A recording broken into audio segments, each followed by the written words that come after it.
নমস্কার বন্ধুরা, আমার চ্যানেলে আপনাদের সকলকে স্বাগত। আজকে আমি একটা নতুন রেসিপি ট্রাই করার চেষ্টা করেছি। চাল কুমড়ো দিয়ে তো অনেক রকম রেসিপি বাড়িতে ট্রাই করেছি, তাই ভাবলাম ইলিশ মাছের মাথা দিয়ে চাল কুমড়ো নতুন রেসিপি ট্রাই করে দেখা যাক। রেসিপিটির জন্য প্রথমে ইলিশ মাছের মাথাগুলোকে লবণ আর হলুদ মাখিয়ে নিয়েছি। তারপর চাল কুমড়োটা খুব সরু সরু করে কেটে নিয়েছি।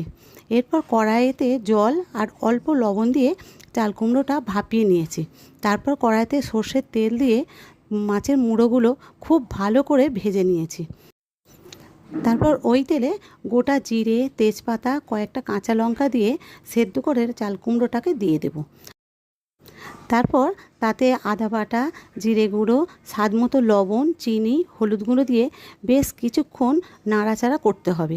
তারপর ভেজে রাখা মাছের মাথাগুলো দিয়ে ভালো করে নাড়াচাড়া করে 5 মিনিট ঢাকা দিয়ে রেখে দেব।